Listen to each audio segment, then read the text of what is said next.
Estamos de regreso con nuestro tercer capítulo de Somos Expertas, Nuestra Voz.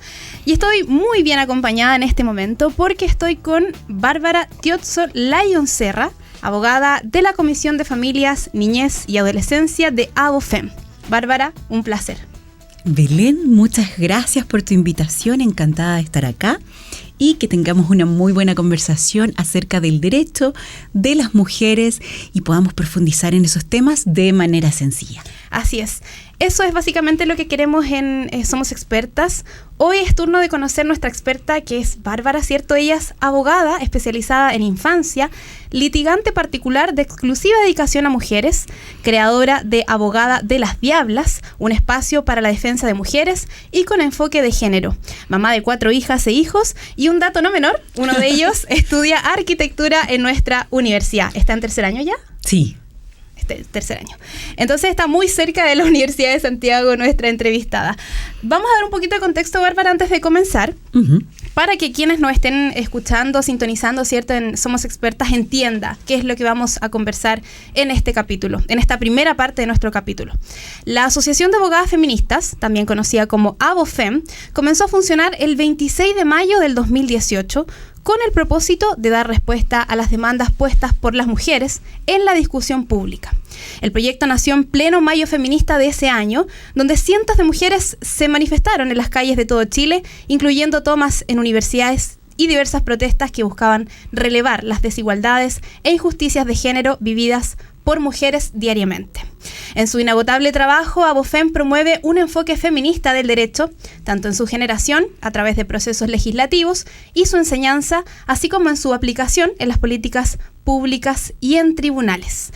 Aquí entonces estamos con Bárbara para que nos cuente un poquito más. Como decía Bárbara, incluso en su presentación y en su saludo inicial, para hablar en sencillo de estos temas que son no tan sencillos a la hora de conversar.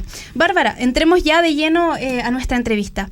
¿Por qué tú crees que es necesario, desde tu experiencia, ¿cierto?, revisar y repensar, ¿cierto?, la nueva Constitución con un enfoque de género? Expliquémosle a la audiencia entonces, en simple, ¿qué es lo que desean lograr con ampliar esta mirada hacia el enfoque de género en estos temas tan particulares? Ok, mira, la Constitución es una norma madre. Esto es decir, una especie de paraguas que permea todo el derecho, que da un marco que establece límites. Uh-huh. Es decir, entre ellos la forma en que vamos a mirar la familia y otras instituciones. La Constitución, hasta el momento, al hablar de hombres, falsamente incluye a las mujeres. Uh-huh. Digo falsamente porque en este marco normativo, así por ejemplo, no nos afectan las cosas igualmente a mujeres que a hombres. Exacto. Es decir, la delincuencia y los mismos delitos no nos afectan de igual manera a mujeres que a hombres.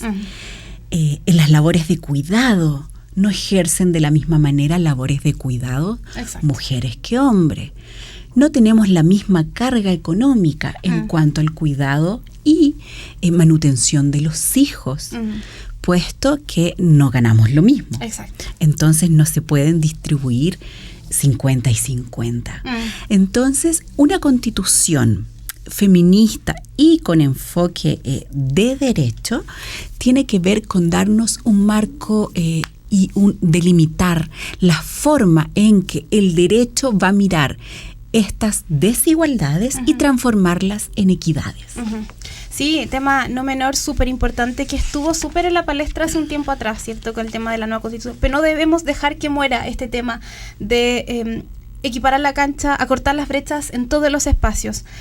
Antes de continuar con las preguntas más técnicas, quisiera preguntarte algo personal. ¿En qué momento tú sientes que el feminismo se apodera de ti para poder hacer cosas como abogada en esa materia? Porque yo siempre he dicho, no sé si estás de acuerdo conmigo, que el feminismo se va construyendo en la vida de las mujeres.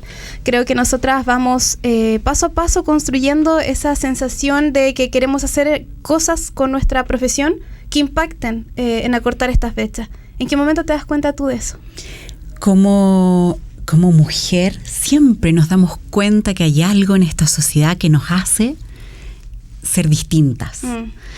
Y luego de eso podemos, al menos lo que a mí me pasó, me fui dando cuenta de que yo, aún en mi posición de privilegio de abogada, sentía que había mucha información que yo tenía y que podía ser de gran valor para otras mujeres, que yo aún en mi posición de privilegio, a veces las cosas se hacían tremendamente difíciles, tal cual en los tribunales de familia. Exacto. Tengo varios hijos, ya te comenté, por lo cual tengo distintas pensiones fijadas, no la misma relación con todos los padres, algunas fueron más complejas, es la que me vi envuelta en un sistema judicial. Aún yo siendo abogada y teniendo conocimiento y todo lo demás, me era muy hostil. Claro. Era un mundo que igualmente me provocaba un nervio. Yo siendo abogada y manejando el derecho. Claro. Entonces, o sea, ¿cuánto más en desventaja están? Están mujeres que no conocen el derecho, que van a enfrentarse a un proceso judicial sin saber qué implicancias tiene un proceso judicial. Desde esa base sentí que tenía un conocimiento que debía ser compartido, pero tampoco sabía cómo canalizar este conocimiento.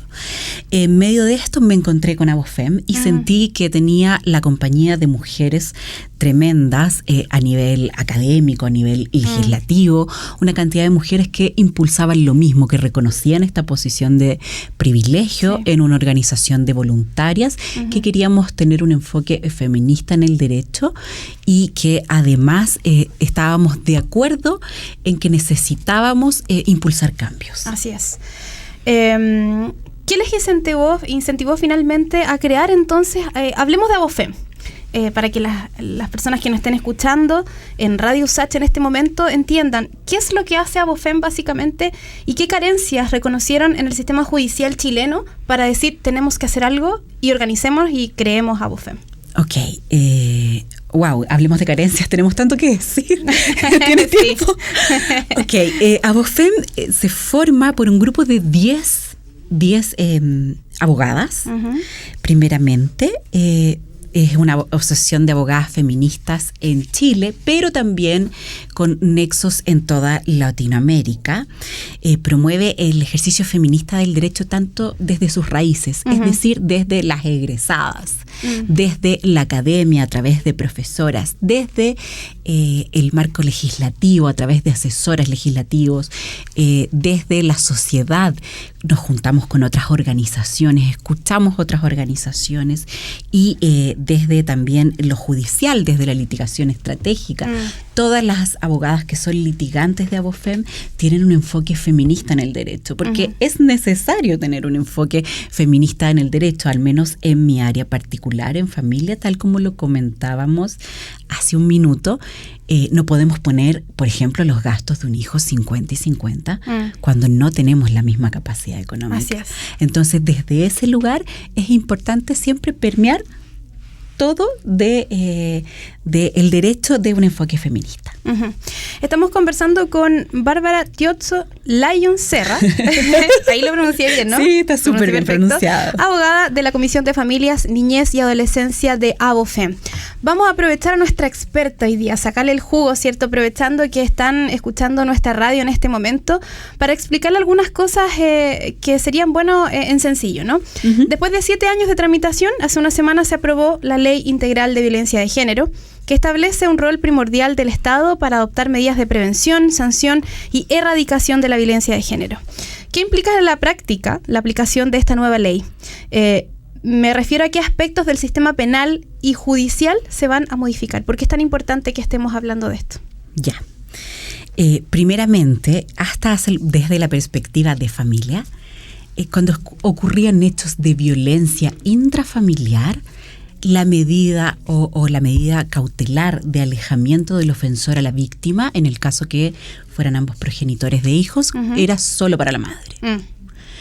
Esto significaba que el ofensor podía seguir acercándose para buscar a los hijos o con un tercero garante, etcétera, etcétera. Esto, a partir de esta ley, hace extensivas estas cautelares, lo que básicamente hace que tengamos más seguridad. Claro.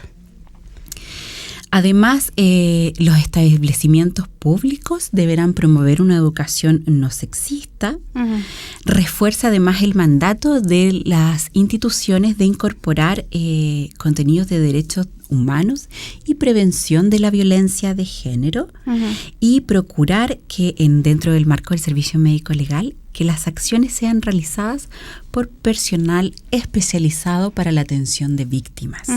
O sea, esto requiere no una revictimización. Exacto. En cuanto a la atención de víctimas. También yo sé que hay algunas iniciativas anteriormente aprobadas que iban en el mismo sentido, pero esto viene a reforzar de manera total todas estas iniciativas antes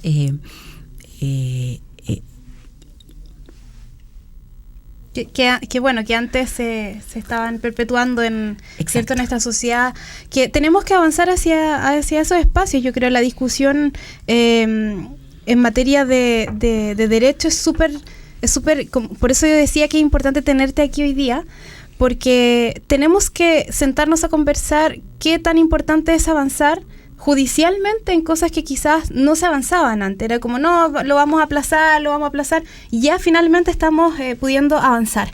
A fines de enero, en esa misma línea, se promulgó la ley Conciliación entre la vida personal, familiar y laboral, que establece el derecho al teletrabajo para trabajadores y trabajadoras que tengan a su cuidado menores de 14 años o una persona con dependencia severa.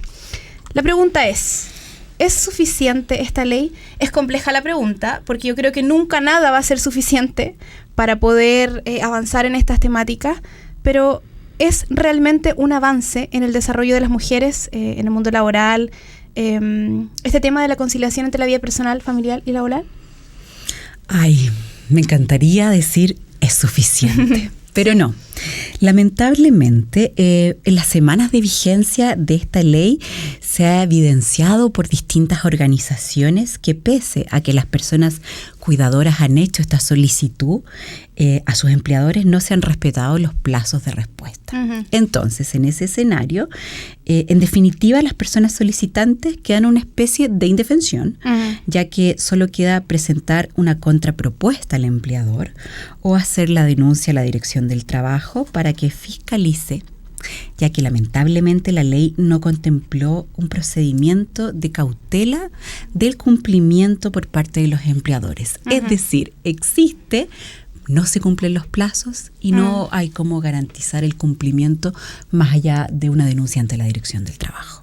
Sí, y estamos conversando de un tema importante, el teletrabajo, que se empezó a hablar más de ello en pandemia, ¿cierto? Que todos empezaron a ejercer más este tema del teletrabajo, pero quedaron algunos focos abiertos, y uno de ellos es este tema de poder conciliar la vida personal, familiar, laboral.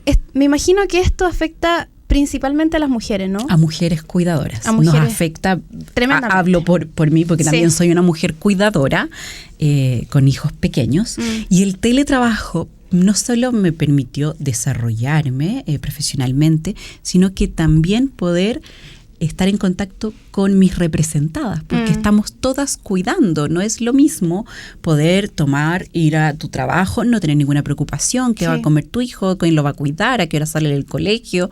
Es muy distinto a tener que estar preocupada de todo eso. Entonces, esta ley trata de, en el fondo, poder mantener a través del teletrabajo, estar presentes en la crianza. Exacto. Y básicamente estar presentes en la crianza y poder estar de esta manera tan real, no solo este ratito que yo llego después del trabajo, sino que estar ahí presente va a construir una mejor sociedad.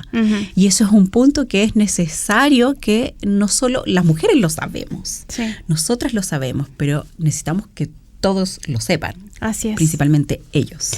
Sí, de hecho en el programa pasado de Somos Expertas, en el segundo capítulo, hablamos con autónomas, que son las chicas que enseñan a manejar a mujeres. Y ella decía que una de las que son más miedosas son las mujeres con hijos o hijas, ¿no? Porque dice, me da terror morir, ¿qué va a pasar con mis hijos si yo me muero? Entonces dice, es tremenda esa diferencia que se hace en la vida del día a día, el cotidiano, que las mujeres con hijos aprendan a manejar a veces más tarde, digamos en edad, que aquellas que están sin hijos e hijas. O sea, así de importante es hablar de estas materias. Volvamos a hablar de Abofem. Cuéntanos, Bárbara, cómo seleccionan y capacitan desde la asociación a las abogadas que forman parte de su equipo, ¿cierto? Para poder garantizar una representación legal, competente y sensible a las cuestiones de género. ¿Cómo es ese trabajo día a día con las abogadas? Ok, lo primero es que Abofem está compuesto por voluntarias. No tenemos representaciones judiciales, sino que extrajudiciales. Hay capacitaciones continuas. El año pasado se hizo una capacitación muy grande acerca de derechos humanos. En el año 2020, si no me equivoco, no estoy segura, se hizo también un curso gratuito en la Universidad Abierta de Recoleta. Sí. También se hace una inducción y se les entrega material dependiendo del área del derecho. O sea, tenemos capacitaciones internas y externas. Eso es súper interesante. Nosotros en nuestra universidad tenemos la carrera de Derecho. Creo que sería súper interesante que quizás pudiéramos hacer alguna colaboración más adelante, ¿cierto? Feliz. Sería muy bueno porque son temas importantes, yo creo que lo que están abordando. Son temas trascendentales para la vida de las mujeres. Así es. En ese sentido, Bárbara, desde tu perspectiva y experiencia, ¿por qué es tan importante entonces que las abogadas, incluso los abogados, ¿no? Yo creo que es un tema transversal, se preparen para abordar estas temáticas con perspectiva de género? A ver, creo que primeramente es necesario que se preparen porque básicamente es la vida tiene perspectiva de género. Sí. No somos iguales, ya hemos hablado en cuanto a los gastos, por ejemplo, de los hijos, pero hemos hablado en cuanto a las labores de cuidado que se perpetúan en un género que es el femenino. Estamos siempre cuidando o a los hijos o a los padres siempre estamos cuidando. Entonces es necesario que el derecho que nos va a dar estos límites, que nos va a dar este marco para que podamos enfocar hacia eso, es necesaria la perspectiva de género porque vivimos en un mundo que, aunque nosotros tratemos de decir, no, esto somos iguales, no es verdad, no somos iguales. Sí, agradecemos, ya nos queda muy poquito tiempo, la verdad es que se pasa volando porque podríamos estar hablando 7 horas, si es que, y quedaríamos cortas, ¿cierto?, para hablar de estos temas tan importantes. Bárbara, yo te agradezco mucho que hayas venido. No sé si quieres entregar un mensaje cortito final antes de despedir la entrevista. Sí, sería bonito, si ustedes quieren, que revisen la página de Abofem, que empiecen a mirar las labores que ejercemos las mujeres, mirarlo, pero desde dándose cuenta la dificultad para nosotras, por ejemplo, desde estudiar un magíster, de hacer un diplomado, cuando las mujeres tenemos hijos y tenemos que cumplir con labores de cuidado, además labores académicas, además trabajar, que se den un poco cuenta que para nosotros es incluso más difícil. Sí, Bárbara, un placer haberte tenido en Somos Expertas. Gracias por compartir, la bondad de compartir tus conocimientos en este espacio. Esperamos tenerte en el año feliz. Si me invitan, para que sigamos conversando. Bárbara, muchas gracias. Muchas gracias, un gusto. Vamos a ir a una canción y volvemos de inmediato con el segundo bloque de Somos Expertas, Nuestra Voz.